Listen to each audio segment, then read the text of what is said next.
Goalkeepers, nervous strikers, they'll deliver. Crowd roars erupted, you can feel the quake. 80,000 voices.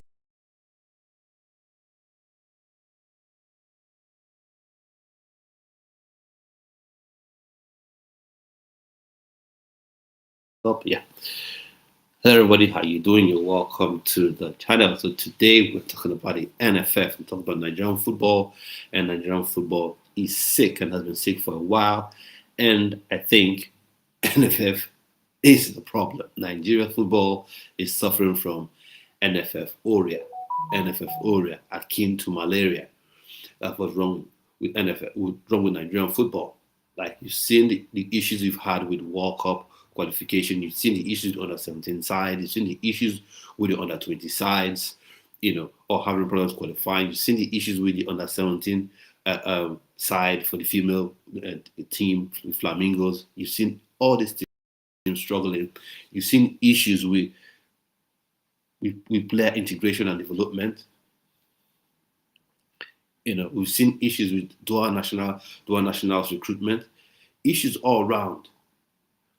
We blame the coaches every time. Jose Pesero got Nigeria to the final, he was blamed still. He had his own share of blame. The players were blamed. Victor Osimhen was blamed. Ademola Lookman got blamed. Chus Ekong got blamed. World Cup qualifiers, the same thing. The World Cup qualifiers, the same thing. Everyone Chus Ekong got blamed for his own goal against South Africa, right? Sirius has got blamed for his show, his turnout, or his display in that game against South Africa, Bloemfontein. But no one ever really holds the one constant. Coaches come and go. Players come and go.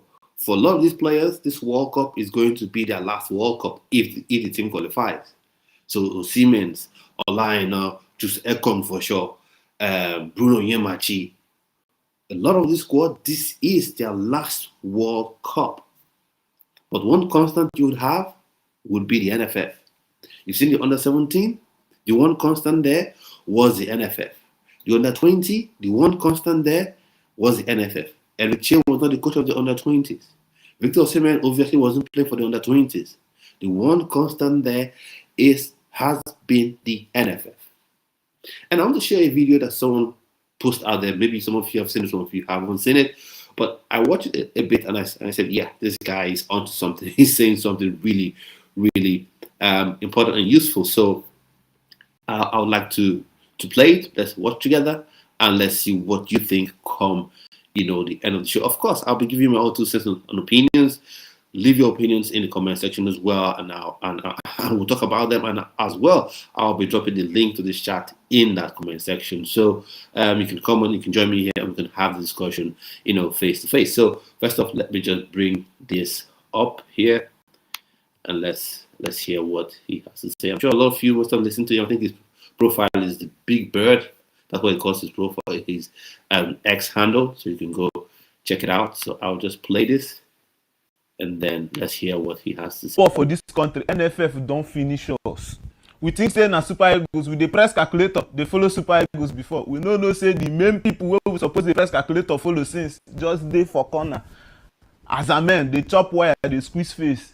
I talk about the $10 million wey people dey shout. The $10 million na just payment for one phase payment wey come from FIFA, one phase payment. Do you know that as of 2014 till today, the total money wey NFF don receive from FIFA and CAF for preparation, performance and developmental funds is over $25 million.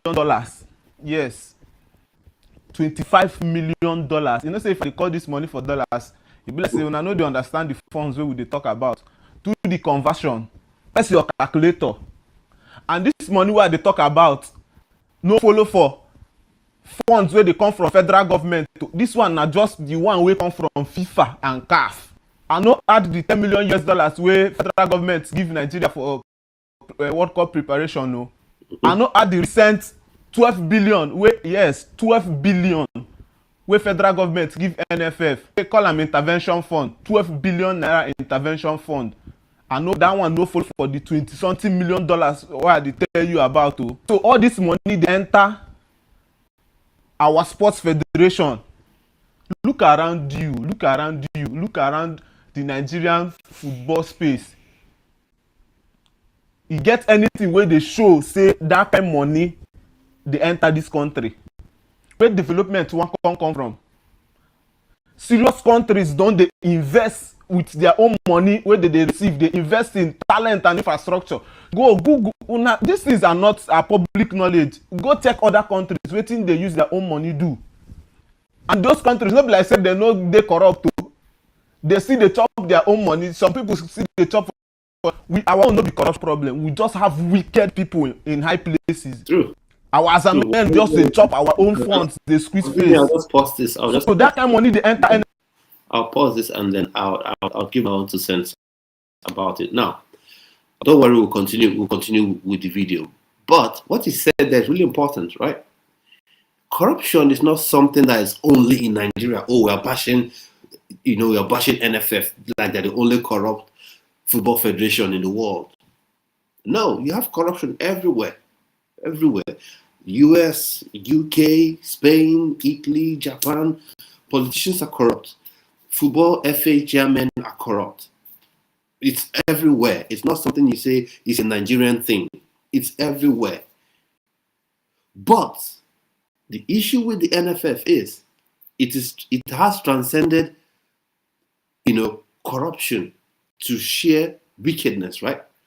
Because one thing I've always said about this is the Nigerian football space, if things are working well, you're having the league operating very well. You're having youth development centers for grassroots football spread across the country, where you're having your 15-year-olds, 14 to 18-year-olds all playing. You're unearthing new talents, right? You're going to AFCON back to back. You're moving to quarterfinals, semifinals in the World Cup. If you're doing all that, the brand of the World Cup, the brand of the Nigerian Super Eagles, the brand of Nigerian football will be so high that you see the $1 million you want to get, the $10 million you want to get, you will get it times 10 if that is what your mindset is. But what the NFF and other football authorities rather do is let the football languish, let the football suffer. I think there's been a reply by NFF to this. After this video, I'll bring it up here and we'll have a discussion about it as well. You can see how funny and silly that response was, right? But back to the point, if it was just corruption, maybe you're meant to spend let's say $2 million on grassroots development centers and you spend $4 million and you cut away $2 million. It's still a bad thing, it's still wrong to do, but the football is progressing. Lots of people might not even mind. Oh, the football is doing well, look at the grassroots, look at how this young 8-year-old, this young 10-year-old, 11-year-old, look at how they're growing up, they're developing through the ranks. They feed through the NPFL, they feed through the under 7, the under 14 side, maybe the under 15 side, they flow through there and have got to this top position. Or then the Super Eagles, or they've been sacked, this player has been signed for them. People will be super excited. Oh, look at how we have programs for coaches. You're getting new 24-year, 25-year-olds who maybe can't play football athletically, but they have the ingenious, they have the intellectual mindset, they have the intellect, right, to go into coaching. Things will be working properly. And then everyone will be happy that, oh, look at the progress that's happening. But this goes beyond just mere corruption. And why it's annoying and frustrating for me, I don't know what you think. I'd like to know what your opinions are in a bit. Why it is frustrating for me is this. If things work properly, you can still make the money you want to make. Because usually, when we talk about corruption, is someone who, if he does things the right way, he will make maybe 1,000 naira.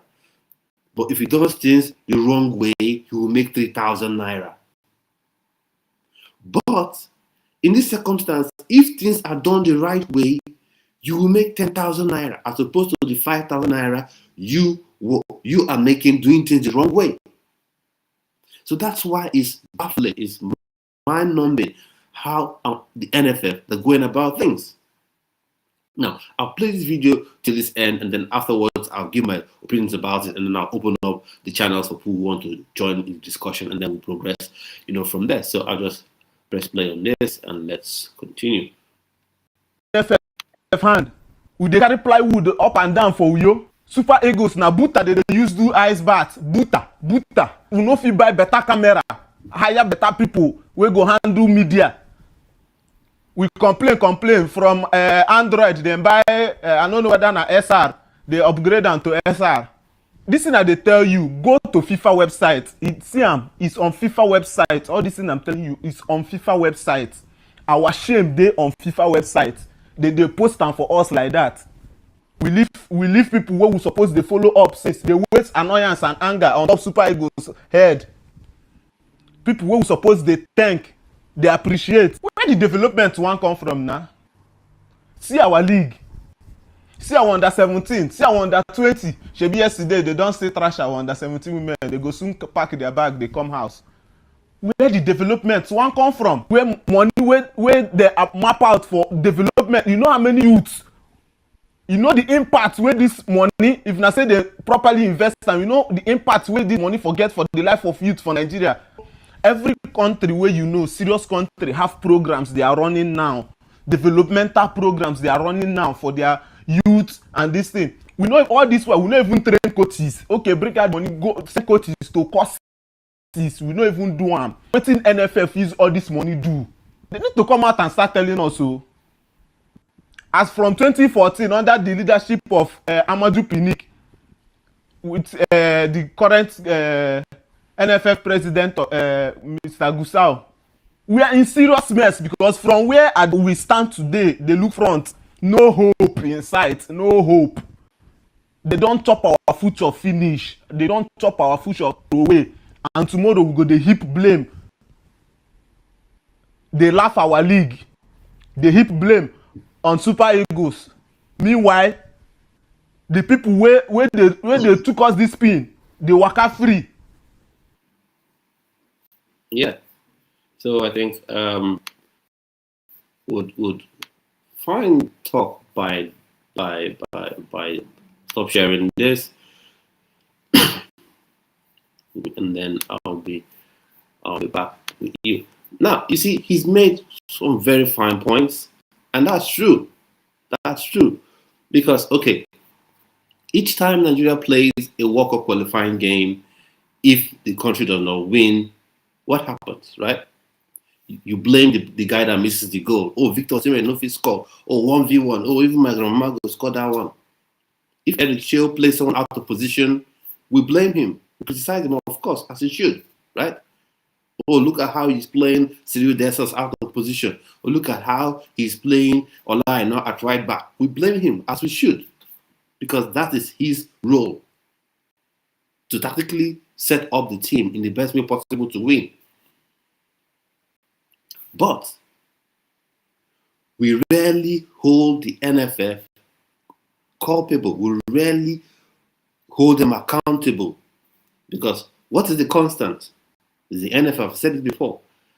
Who took all the time to hire a coach going into the last AFCON? It was the NFF. They got Pesero, he got the Super Eagles to the finals, now losing out to Ivory Coast. You no longer want him. You want to let him go. Who took all the time in the world, delayed so much to get a coach in the building? It was the NFF. The NFF allowed a man that had his head out the door already to linger and waste 2 games. And then they gave the job to Infinity. It was the NFF. Gave the job for Nigerian Super Eagles at a time where you need to qualify for the World Cup. You need to take games seriously. You gave it to Infinity George, who lacked experience. And what happened? Predictable. Drew won at home, lost on a neutral ground, although technically it's an away game, lost to Benin Republic. And then after some waffling up and down, we're going for is it Bruno, is it Labadi or Labadia? Then waffling, the Guavon took a couple of games, then landed on Eric Chell. Now, if the Super Eagles fail to qualify, which is something I don't want. If the Super Eagles fail to qualify via these playoffs, everyone will blame Eric Chill. And I think I'll blame Eric Chill if he makes some tactical decisions that are poor. I will blame him, right? But how many people would actually hold the NFF accountable? How many people will actually say, come on, guys, this NFF, you people have done things wrong. You have been failing the country. Look at the league. Look at the state of the league. Where is the pathway? Where is the pathway? Sometimes on this channel, when I talk about dual nationals, right? People say, "Oh, you don't talk about grassroots enough. You don't talk about local talent enough. You don't talk about players from the local league, from the grassroots." Okay, where is that pathway for a player in Beyond Limits or in Valiant FC? Where is the pathway for that player to flow through into the first team of Remo Stars or whichever club? Where is that pathway? Okay, where is the NFF's own under 15 league? Where is it? Where is it? How come the league can't retain its best players? I'm not saying you will not sell your players. Of course, players get transferred. Even in the Premier League, Harry Kane, the best striker for England, is playing in Germany. So that is normal. But have you seen Harry Kane? Did Harry Kane go to sign for a Lithuanian second division club? But we have players that play for the champions of the league, that play for so-called top sides in the NPFL, ending up playing for a Tanzanian club, with due respect to Tanzania, ending up playing for clubs in South Sudan. And that is because the NFF and whichever body runs that league refuse to look at the league properly, because we live in a golden era where you have companies where their job is, or rather their business is, investing in leagues, investing in football that you can partner with. But the NFF doesn't do that. So in all areas, youth development from grassroots level, failing. World Cup qualification, failing. AFCON qualification, failing. Okay, youth development for players you've already supposedly scouted for your age grade sides. Okay, this under 17 side that for whatever reason couldn't qualify for the AFCON, for the 17 AFCON, and therefore we won't be qualifying for the under 17 World Cup. What is the pathway for their development? It's done. Believe me, it's done. There's nothing to develop them anymore. So this generation of under 17 is gone. It's gone.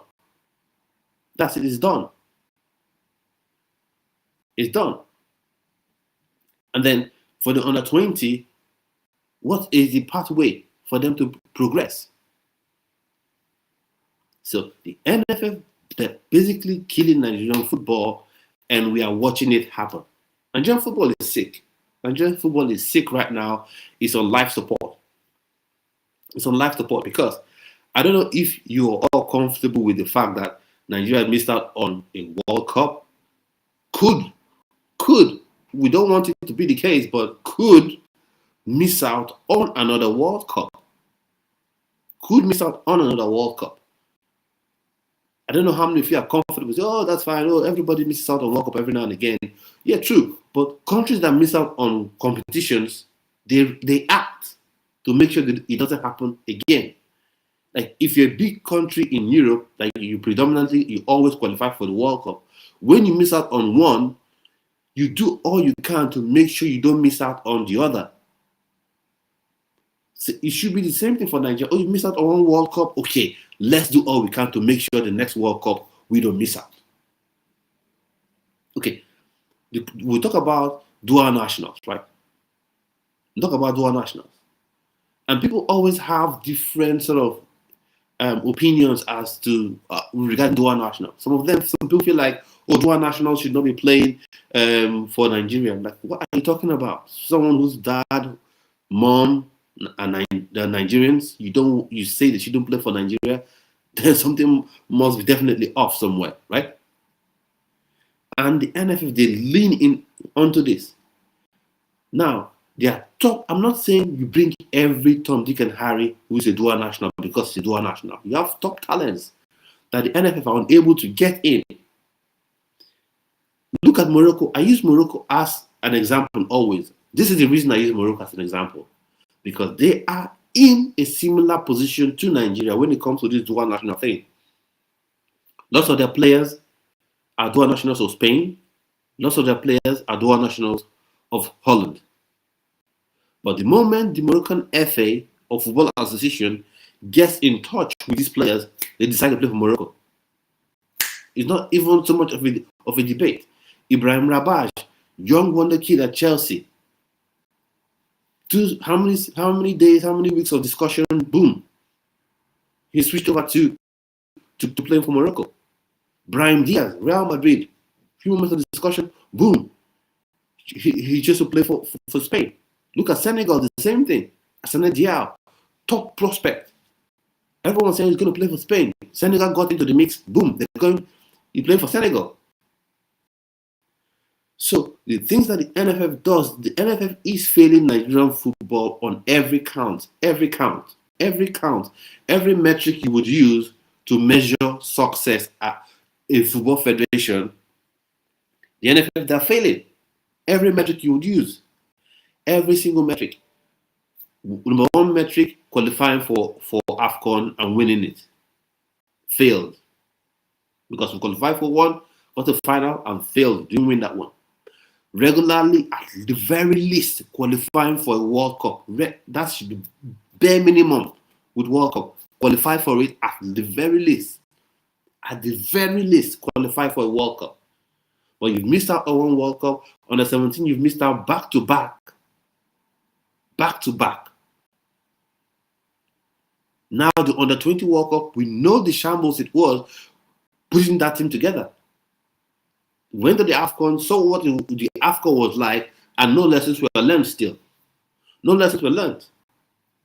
Now, there was a player that was meant to go with his team, but what did we hear? Oh, he needed to drop something. You need to drop something to play. Why should we be hearing all those type of things?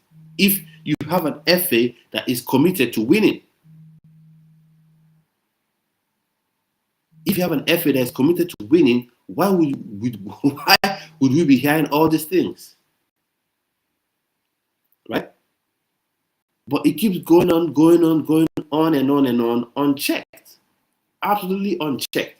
Now, as I did say, we will read the reply of the NFF. They didn't reply directly to the guy that brought out this video, but it was an overall reply, supposedly, to the accusations against the NFF and all.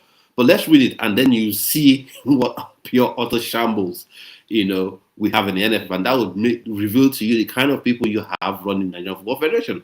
Let's see, because they dropped this message, and then we're trying to sort of defend themselves and be over smart. They're trying to be super smart. So I'll share this in a minute, and then we'll have a look at it. So I think this is bring it up here.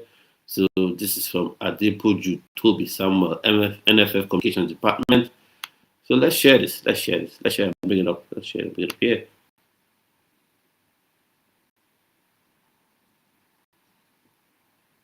This is NFF monies received from FIFA and CAF are for specific purposes and audited every cycle. The Nigerian Football Federation finds it expedient to reiterate that this draft that you give from here. To reiterate that the monies it receives from World Football Governing Body FIFA and the Confederation of Governing and the Continental Governing Body CAF, like other federations, are usually tied to specific purposes and not gifts to the federations. The NFF said on Friday that this fresh clarification has become necessary in view of misinformation by some fellows on social media that the federation collects millions of dollars from FIFA on an annual basis, as such monies were gifts to the federation. The country's football governing body explained that every money received from FIFA or CAF is tied to a specific purpose, and both FIFA and CAF send their auditors to audit the accounts which the money received at the end of the year.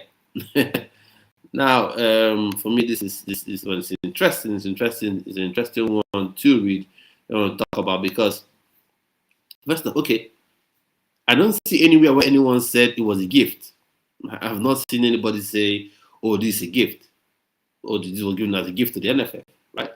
So don't accuse yourself of what no one has accused you of.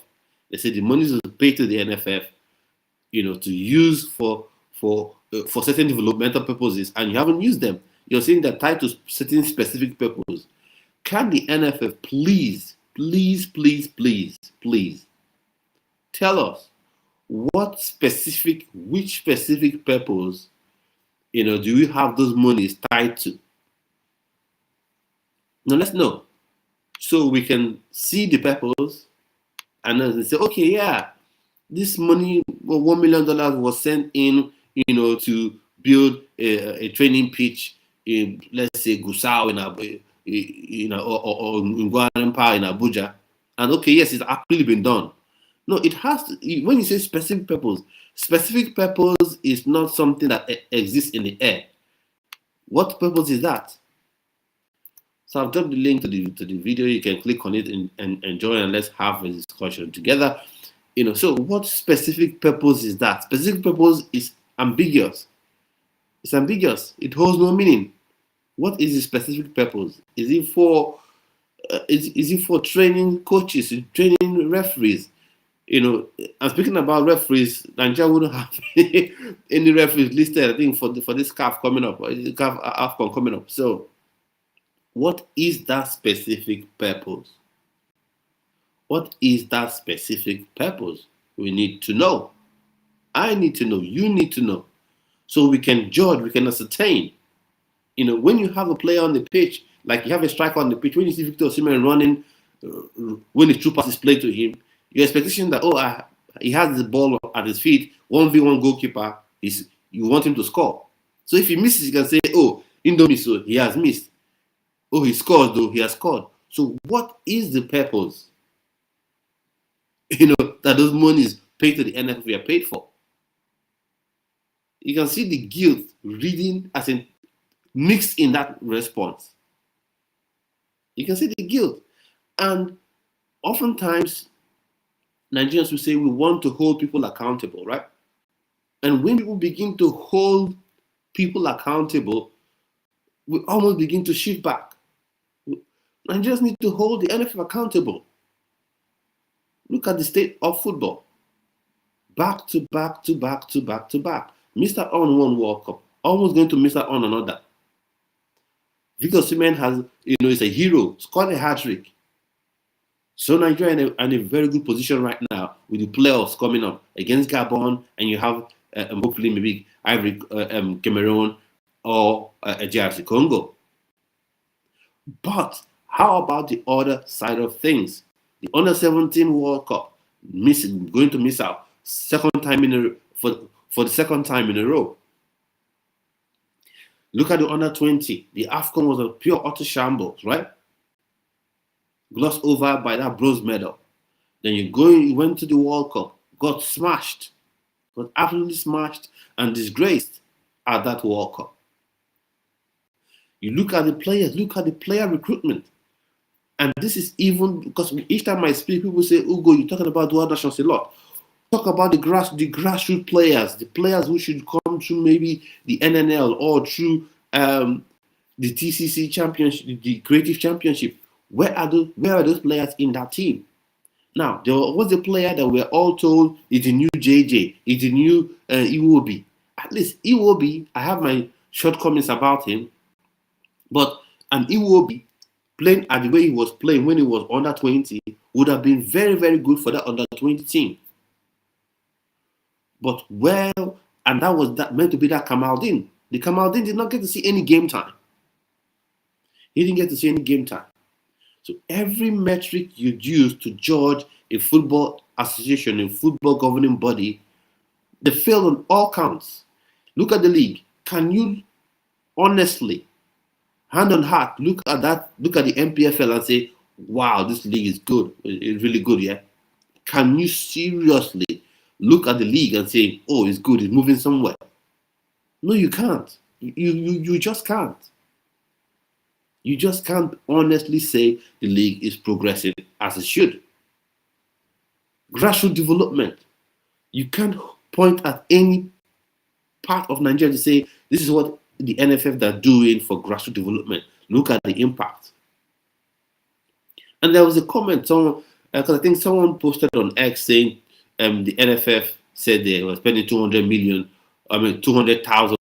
dollars for the training of referees, and yet no referees made it to the AFCON shortlist, to the CAF AFCON shortlist, right? And then someone said something about, oh, you want immediate success. Not about immediate success. It's been a while that we were meant to expend that money on training. Now, for anything you're doing in life, right? You have your short-term expectations, you have your mid-term expectations, you have your long-term expectations, right? You have things you want to see at these 3 stages. You have things you expect to see. So for the referee situation, where is the initial first fruits of that investment?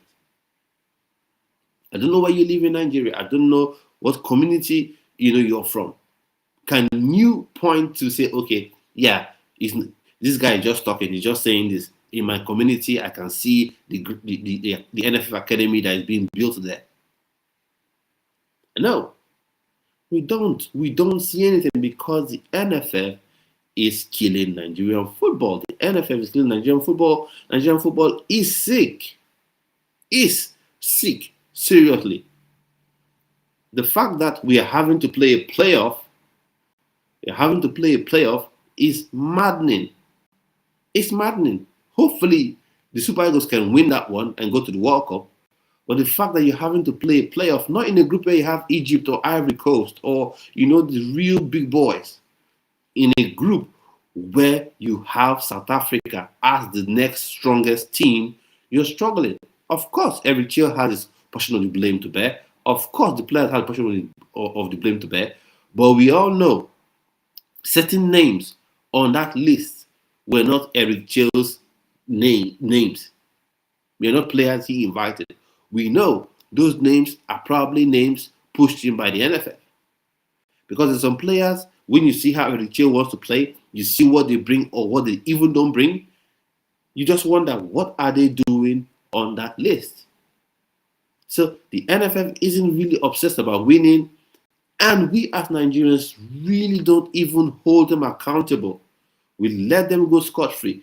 If anything happens to this, that Nigeria doesn't qualify for the World Cup, or doesn't at least go through this AFCON, this CAF playoff phase, who do you think will be blamed? Osimhen will be blamed. Oh, he didn't score goal. Oh, Osimhen this, Osimhen that. Maybe we find Akwa Adams, Tola Rokodare, Eric Chill. Nobody would mention the NFF. When they are the chief culprits in all of this, they are the chief culprit because they are the one constant. They are the one constant. They are the one constant, right? And these are the people you should be holding accountable. Some people want to say, oh, Amanju Pinnick time. No one is trying to absolve anyone of blame. Amanju Pinnick too should be held accountable for the errors he made. For instance, Ebereze was there, a layup. He was there, ready, willing, wanting to play for Nigeria. What happened? They messed it up. It was messed up. So this is not a situation where we're trying to maybe let's protect. No. If you're given responsibility, if you're made a custodian of Nigerian football, and you're in the NFF, right? Or you're in the Nigerian Sports Commission, and things are going the way they're going, you should be held accountable because you are destroying Nigerian football. And we have to start speaking up.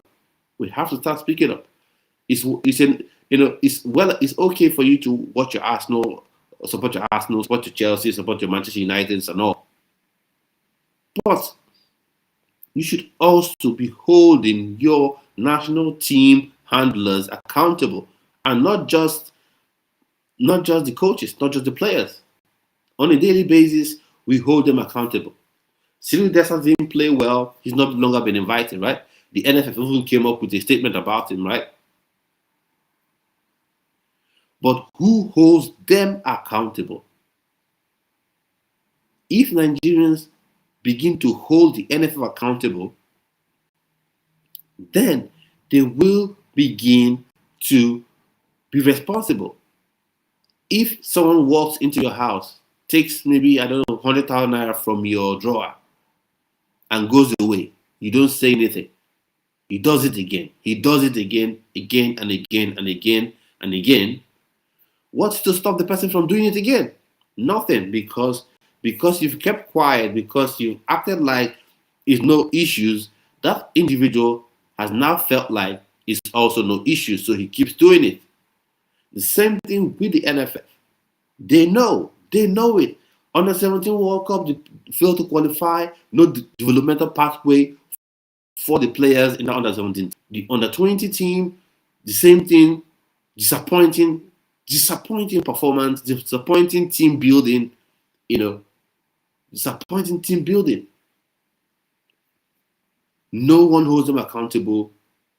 Go to the AFCON, maybe, even if Nigeria gets knocked out, group stage of the AFCON, nobody will hold NFF accountable. We will spend days and weeks blaming Osimhen. Then you'd have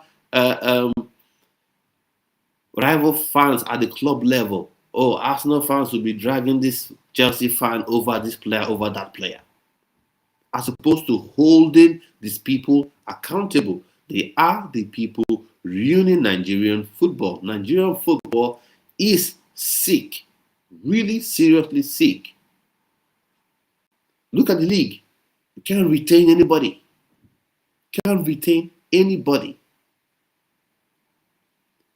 If an Austrian third division side comes, the players are gone. And I'm the player. I don't blame the player. I don't blame the players. When I highlight this, people think I don't blame the players, because football is how he earns his daily bread. So if a club in Nigeria is offering him 200,000 or whatever, and a club in Tanzania offers him 1 million, 2 million, why shouldn't he go? Of course he should go. Right? Of course he should go. But that means the league is suffering. Where is it? And each time we talk about hiring coaches, people say, oh, local coach. Where is the local coach? Where is that local coach? If your league isn't strong enough, where are you going to access the local coaches from? Which club are you going to look at and say, oh, this club, they're playing very well. Look at the football this guy is playing. Oh, this guy, okay, come here. Okay, let's hire this coach to coach team. Where is the coaching pathway for these players? I mean, for these coaches, where the coaching courses, to prepare some of these people? Like I said, you should have a football college where you're having people who maybe can't really play football, or they got injuries, they got injured while playing football. They are 28, they are 29, they are 30. A coaching pathway. Where is it? But instead, we get told a lot of strange things. And that's why we've had a class of 94 monopolizing the local coach scene. Because if Eric Chill fails for any reason, it will either be Olise, or it will be Finidi George, or it will be Samson Siasia. It will revolve around that class, or a Guavon. It will revolve around that class of 94. Where are the other people? Are they the only people that can coach? Of course, other people are able to coach, but where is that pathway? Youth development. I keep saying this because I watch these grassroots teams play. I see a lot of good players. How can't you have a scout or a couple of scouts from the NFF to say, okay, we're having TCC. They're playing. Go watch them. Go. You watch this game at the Kenya. You go watch this game here. Everybody, you watch. Make sure you watch the games. Scout them. Bring us data. And give us feedback. Where have we seen any of this? No. Nigerian football is sick. It needs saving. It needs help. And nothing will change if we don't speak up. Nothing will change if we don't say, if we don't raise our voices and say what is going on is wrong, what's going on shouldn't be happening. We should do X, Y, Z to change things. We should hold teams accountable. And I have also done a video in my own way. I've done a video talk about things that can be done to help change Nigerian football. But would the NFF be watching that? Would they be listening? Maybe they have one or two people watching this video. I don't know. But would they be taking anything on board? Need to hold them accountable. The NFF, they're like a different country. They're like a different nation. Money comes from FIFA. Money comes from CAF. No one knows what's going on there. No one knows what's going on there. What is happening on every front? Nigeria, footballing wise, is failing. And when I say this, people think I'm attacking Nigeria. Of course, I'm not attacking the country itself. I'm highlighting what is going wrong with Nigerian football. And I'm trying to hold accountable the people who are meant to be in charge of Nigerian football, which is the NFF. Organizing a friendly game before the Super Eagles have even qualified for the World Cup.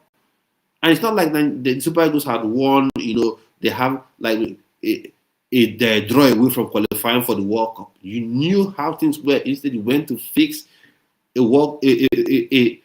a friendly match in the US when the next competition that you should be preparing for, whether or not Nigeria qualified automatically for the World Cup, the next competition we should be preparing for should have been the AFCON. But they went to fix those friendly matches. Fair enough, they've cancelled them, given that I think the playoffs are on the same day. I think they even fixed for those friendly games. But why would you even have fix them in the first place? So on every front, the NFF is failing Nigerian football, and Nigerian football is sick. And now lots of people are quiet. Maybe what they're waiting for is Nigeria just fails completely to qualify for the World Cup. Then, everyone will be up in arms. I don't want Nigeria not to qualify for the World Cup. I'm deeply invested in Nigeria qualifying for the World Cup. So Dapo says Nigerian football is not sick. It's dead. It's dead. Please watch the Sundowns versus Remo Stars game. See the funeral. So that's just a painful truth in the fact that Remo Stars just blasted Sundowns blasted Remo Stars, right? 5-1. I know a lot of people will say, "Oh, clubs lose games." I know clubs lose games. It happens. It's a normal thing in football, right? But overall, look at it. Just look at how the trend of how things have been going.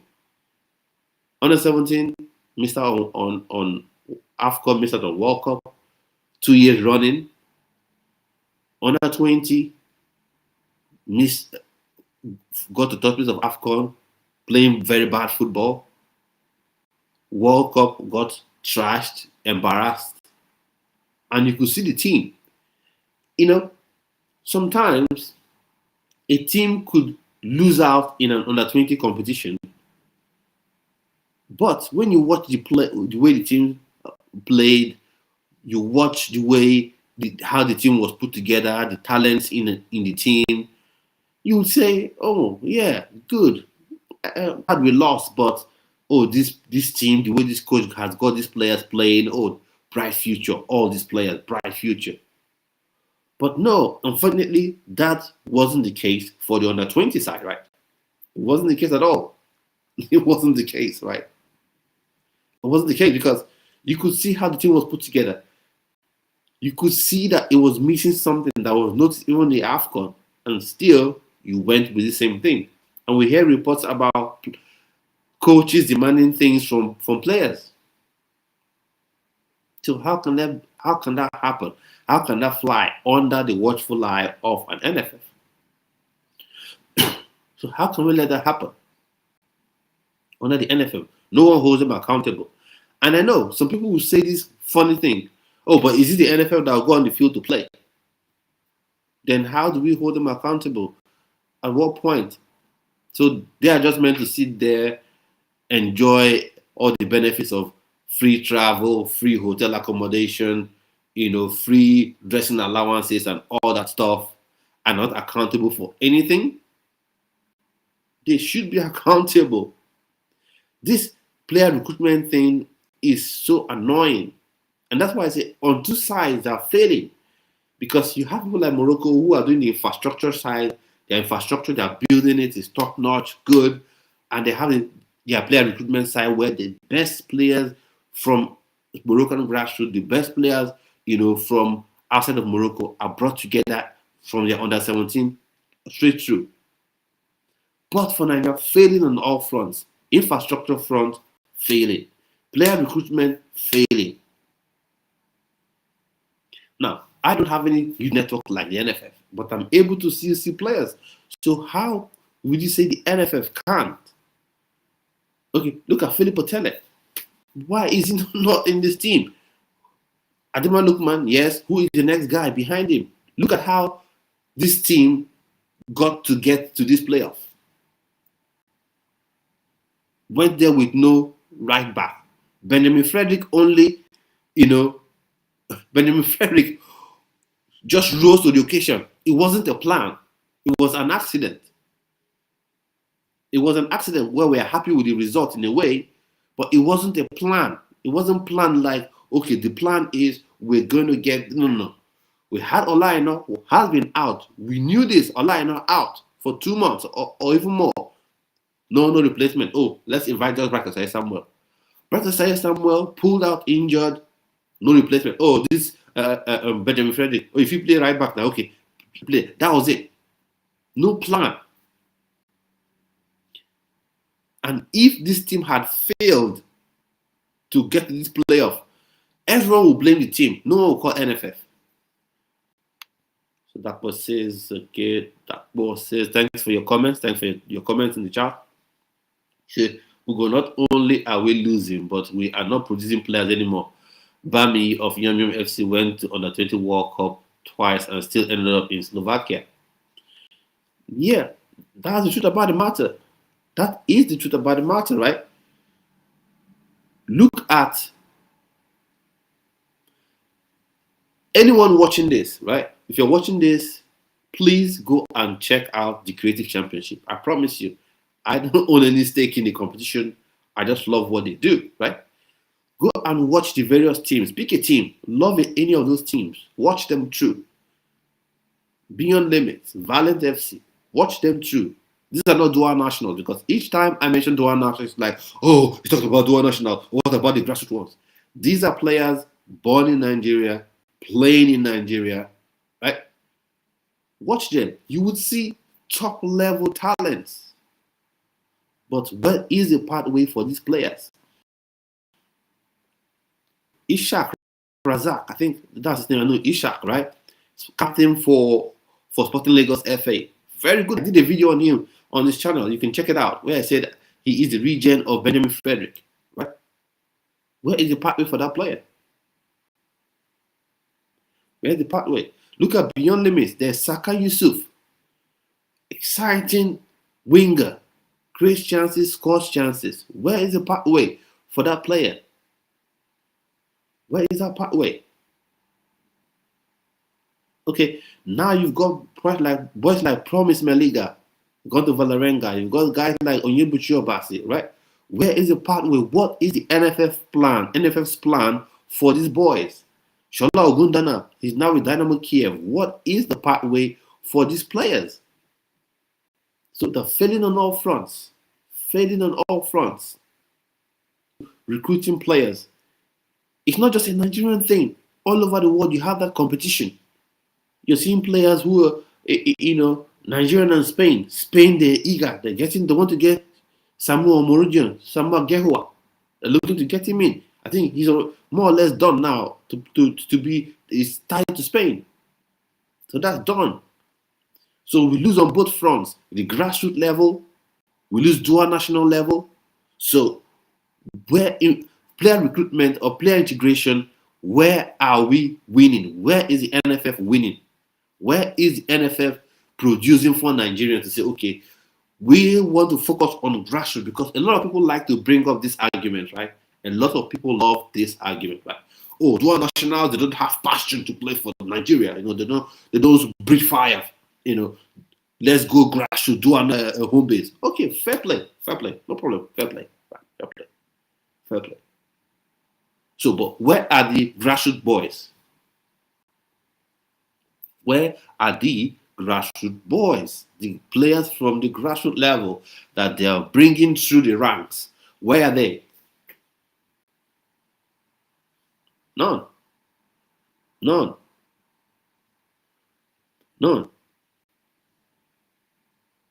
Rather, you have people invited that in your heart of hearts. Some people come here to defend them. I'm going to call one name. Al-Hassan Yusuf. Nigeria shouldn't be bringing a player from the MLS to play for Nigeria at any point in time. Not everybody. I know someone will cite Messi. Oh, but Messi. No. You can't compare Messi to any other person.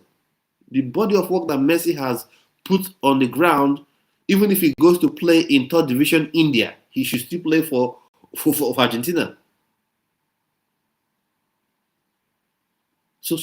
And it's not even that you have this guy tearing it up in the MLS, like banging in goals, so I can say, okay, oh wow, this guy is just owning this MLS, he's owned the MLS. No. But you have him in the team, and he's not going to contribute. So on two fronts, the NFF, they use their failings on one hand to create another failing on the other hand. So you don't make the league strong enough where the fact that you play in the league enough is enough for a Chelsea, is enough for a Real Madrid, is enough for a Bayern to sign you straight from the league. You now need to go to an international competition to play in a World Cup for teams to see you playing in that World Cup and then maybe sign you. And then they're now using it to turn the Super Eagles to a shopping mall, right? So you force players that are not even meant to be there, that can't contribute anything. You force them in there. So you're using your mistake, you're using your failings on one side to cause heartache for Nigerians on the other side. And we just seem to be watching the NFF get away with things. This is daylight robbery, what the NFF are doing. Daylight robbery. No one is holding them accountable. Who's going to hold them accountable? You expecting FIFA to hold them accountable? No. That's not going to happen. That's not going to happen. You're expecting CAF to hold them accountable? It's not going to happen. Just take that. It's not going to happen. CAF will not say, oh, NFF, you're not developing Nigerian football, let's remove it. No. If we don't hold them accountable, it's not going to change. Because they know if you go to a World Cup, you fail to qualify for a World Cup, we'll blame all the players. Some people even take it too far and start making it personal. We'll blame the coach. But we will not blame the NFF. We will not blame the National Sports Commission. Yes, I know they can't play on the pitch, but you can set up the enabling environment where everyone watching from outside the country, from within the country can see, oh yeah, this football federation, this football association, they've done what is meant to be done. They've done the right thing. They have put the right facilities in place. Grassroots development is working. They've appointed the right coach, but things didn't work out. Oh, but this player is so bad. Then you can point out, oh, the player not good. Oh, the coach is not good. You can point out.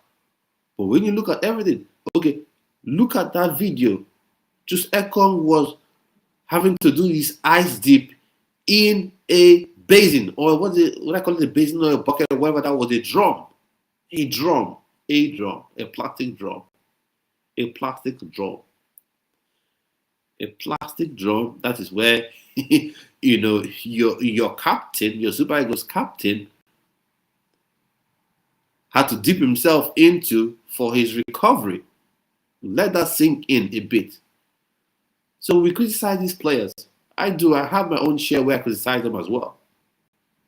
Their bonuses, are you sure their bonuses have been paid? Are you sure that the bonuses were meant to be paid for, this club, this AFCON qualification, World Cup qualification, are you sure they have been paid? Are you sure they're not being owed still? Because Sunday Olise has also said they were owed at some point. I know some people say, oh, but England, they give theirs to charity. Yeah. But first, before someone can give his earnings or his bonus to charity, he must first be given it. Then he can say, oh, I don't need charity. Yeah. You must give someone his dues, and then he can decide what to do with it. If to give to charity, or he's a millionaire already. Yeah, it doesn't matter.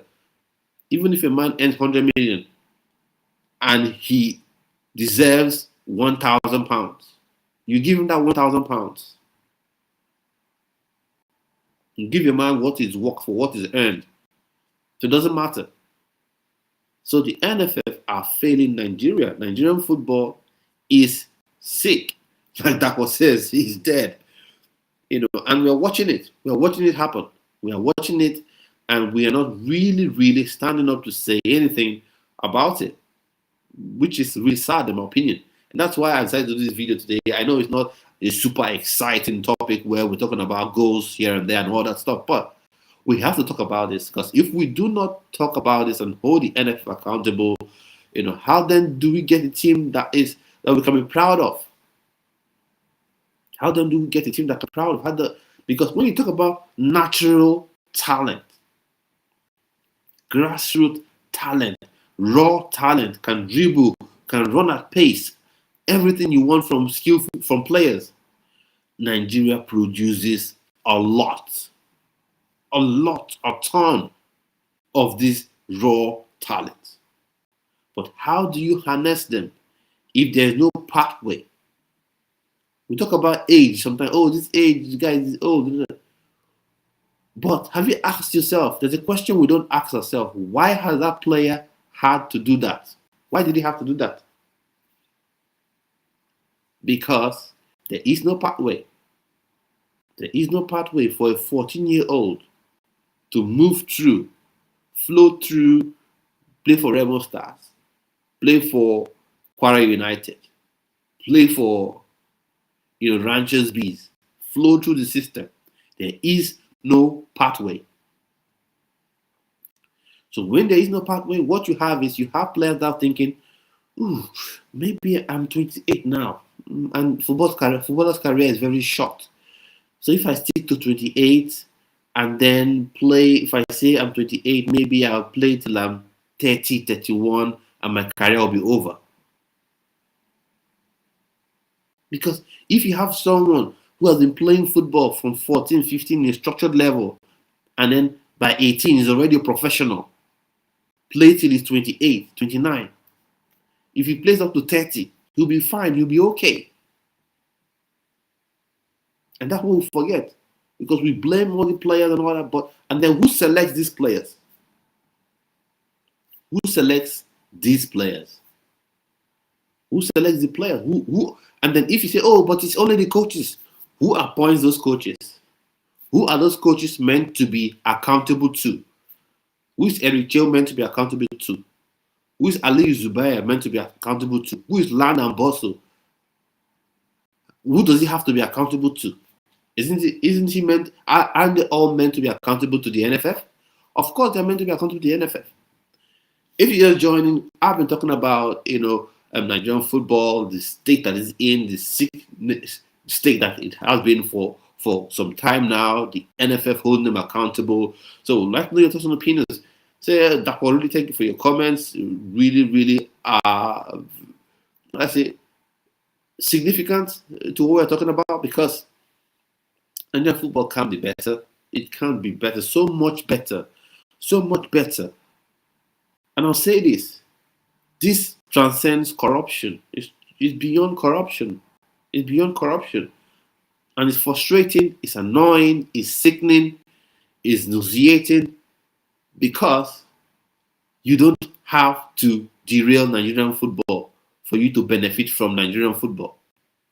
That is where it's annoying.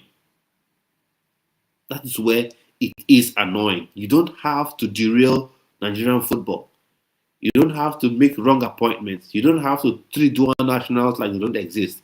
You don't have to mess up grassroots system for you to benefit from football. Football can thrive, and you as an individual, if financial benefit is your only motivation in life, you can still benefit while the football grows and thrives. But you want to turn football, want to make Nigerian football shambles. And we just all stand there looking at you. I think those days are gone. What I can do is to continue talking. I hope we'll all keep talking in our own spaces, because if we don't hold the NFL accountable, no one else will. Because there's a level where you hold them accountable, and then you begin to have people in power begin to say, okay, let's listen to what's happening. Because right now, the NFF, they operate like a country on their own. Operate like a country on their own. Because football is meant to be independent. Oh, if government interferes in football, you can get banned for 2 or 3 competitions and just like that.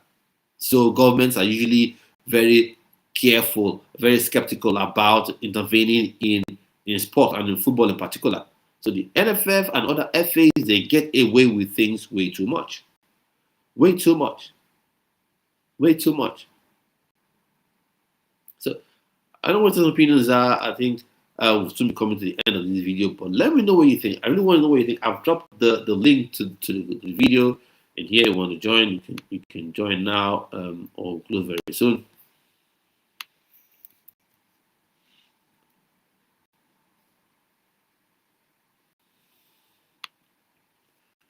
So let me know what you all think, and then of course we're coming towards the end of this video. I'll be doing another video, not today, but it will be a video talking about how can Nigeria win the AFCON. Can Nigeria indeed win the AFCON? And talking about the new generation as well, the new generation of Nigerian players.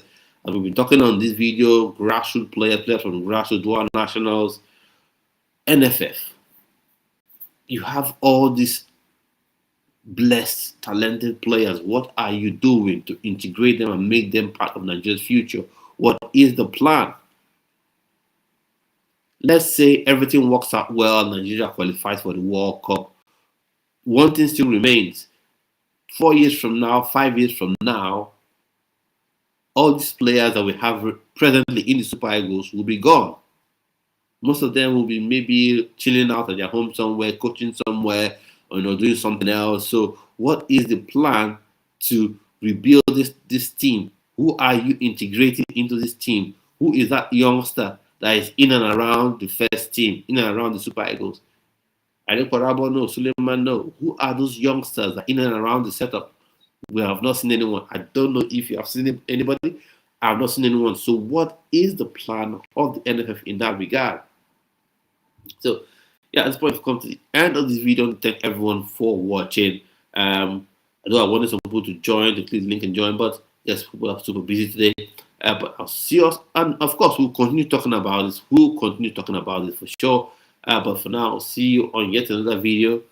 Stay well and definitely stay blessed, people. Goodbye.